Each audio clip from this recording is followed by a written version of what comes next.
Very good evening, viewers. You're most welcome to Learn with Brandon. This is a channel that is creating awareness across various fields, including sharing the Word of God. That's the gospel itself. You can follow it on YouTube. Then it has different aspects of life, like aspects concerning the boy child and different issues of life that we face. And so I want to welcome you all, and I'm so glad to have been welcomed and hosted by the man himself, that's Agaba Brandon, the host of the very channel Learn with Brandon. And so today we have a very interesting topic that we are going to be covering. This is something that is with us, we stay with it, but probably it is a challenge for every one of us. And yes, it's taught in schools, but it's taught in bits. For those who have done economics, they've done some bit of savings to do with national income, but that is specifically concerning the national affairs of the particular country. For example, if you talk about the savings of Uganda, let's to talk about or to mention what exactly the Ugandans, including businesses, individuals, or as the government, what do they say, what do they have as savings. And so you have a definition in that particular aspect referring to a country, but then there is what we call personal savings. And so this is what we are going to be looking at, but this is going to be a brief session because it's an introductory bit of it, which we cannot do a marathon because it's a process by process. You need to digest every bit by bit. By the time we shall have covered the detail, you'll have a glimpse and you will have appreciated what exactly saving is and how you can be able to come to learn to save and to commit. I gave my presentation a smaller title. It's called Saving, a Discipline That Is Worth Developing. My name is Isaac Obwala. I'm a practicing accountant with Bugema Adventist Secondary School, and I was honored to present this very topic concerning saving. And so saving, a discipline that is worth developing. A key aspect to note in my title is discipline, and then there is worth. These are the words that I'm emphasizing. Discipline. We all know what discipline is. Discipline is for the good. Without discipline, so many things have failed. So many people have been failed because of lack of discipline. If students have lacked discipline in a way, they've been maybe suspended for breach of school rules. And so this is a discipline in a financial sense, savings, and so directed to personal savings. And so a discipline that is worth developing. Before still my presentation, when you look at my presentation, for those who are good at picture or pictorial interpretation, it has a clock, it has coins that grow, that are in some sort of ascending order from the smallest to the biggest. And so you know that with time, savings, time is money. Yeah, we've come to learn of that saying that time is money. And so every time that passes by, we are growing. And so the money that you're going to be saving will grow from the lowest coin, or from the cents to the dollars, or to the millions of dollars that you'll think you'll want to accumulate. And so let's begin with the definition of the word saving. Saving refers to money put aside for future use and not spent immediately. Saving refers to money put aside for future use and not spent immediately. Savings can also be the amount that remains after meeting the household and other personal expenses over a given period, for example, a month. However, it's important to stand in a safer zone regarding saving.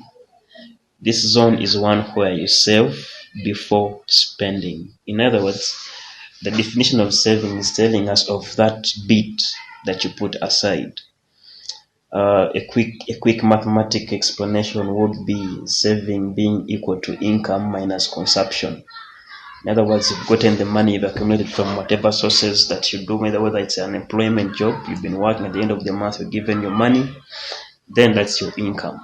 And so when you deduct the consumption bit, now the consumption bit will have in it the expenses that you meet on a daily. If it's a monthly period, that means you have a monthly expenditure journal or something that details your expenditures, including airtime, data, transport, meals, hospitality, or same things to do with medical expenses, education. All these are in the consumption bit. And so the other bit that is not now in it that we're supposed to include is the savings, where you have your income minus what you consume or what you expend. And so you'll forgive me, I apply so much of the accounting terms because these are what I'm used to, but I'll break them down in simpler terms. And so when you get your income, when you get your money at the end of the month or at the end of the week, you can deduct some money and put it aside, and so that will be your saving at a particular end of a period. And so you can be able to track how much you spend every period. If it's a monthly period, you will determine that by the end of the January month I saved this much. If you're consistent, you'll have gotten to know how much you saved in Feb, March, April, and by the end of the year you'll have gotten to know how much you have in savings. However, this is a point to note. You should not save after spending. Never save after spending. Otherwise, you might not be left with what to save. This is a discipline worth developing. And so when you get that income, when you get that salary, when you get that money at the end of a period, first deduct your savings, then consume later. That's a discipline. Because if you do not do that, we are so tempted. Money is tempting. When you get money, in economics they use a term called buying on impulse. Yeah, buying on impulse. You've not budgeted for a particular item, but as you walk along the streets, you're window shopping, you'll discover or you realize an item that catches your attention, and before you know it, you're getting into your wallet and picking those dollars to purchase something you wouldn't have bought. It just in case you wouldn't have bypassed a particular shop. And so always plan to save or to consume after saving, but don't save after consuming. Otherwise, you wouldn't be left with anything to save. Let's look at what the Bible has regarding saving. We have different verses, but we're going to focus on Proverbs chapter 6, verse 6 to 8. I'll just paraphrase. It says, "Go to the ant, you sluggard. Consider her ways and be wise, which having no captain, overseer, or ruler, provides her supplies in the summer and gathers her food in the harvest." And so God in his word is directing us to nature. Look at the ants, the smallest creation, the smallest bits of his creation. They are teaching us a lesson concerning savings. These guys, these insects, do not have banks, do not dig, do not do anything, but they know when the season is due, and so they collect their food and they keep it and they preserve it somewhere, and so they have these supplies in plenty when it's time for harvesting, and so they preserve it. And so in times when there is no food, these guys, these insects, pick from their reserves this food that they can be able to feed on and to feed their families. And so the other verse I would want you to note for your personal review will be Luke chapter 14 and verse 28 to 30. This provides us with a glimpse of budgeting. The writer of the text goes on to ask us a question, as I paraphrase the verse. Who of you who intends to construct a building doesn't sit down to compute the costs, but they just go ahead and begin building without budgeting? And so saving is a concept or is a subset of the budgeting process. And so you need to have a budget.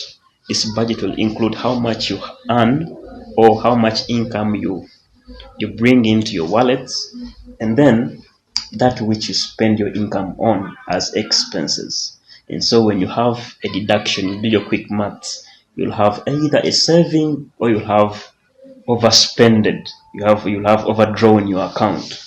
Okay, and so that's a glimpse from the Bible itself. Why is saving important? Why do we even bother to save? It's we are in the month of January, and January is always known as a month of financial stress.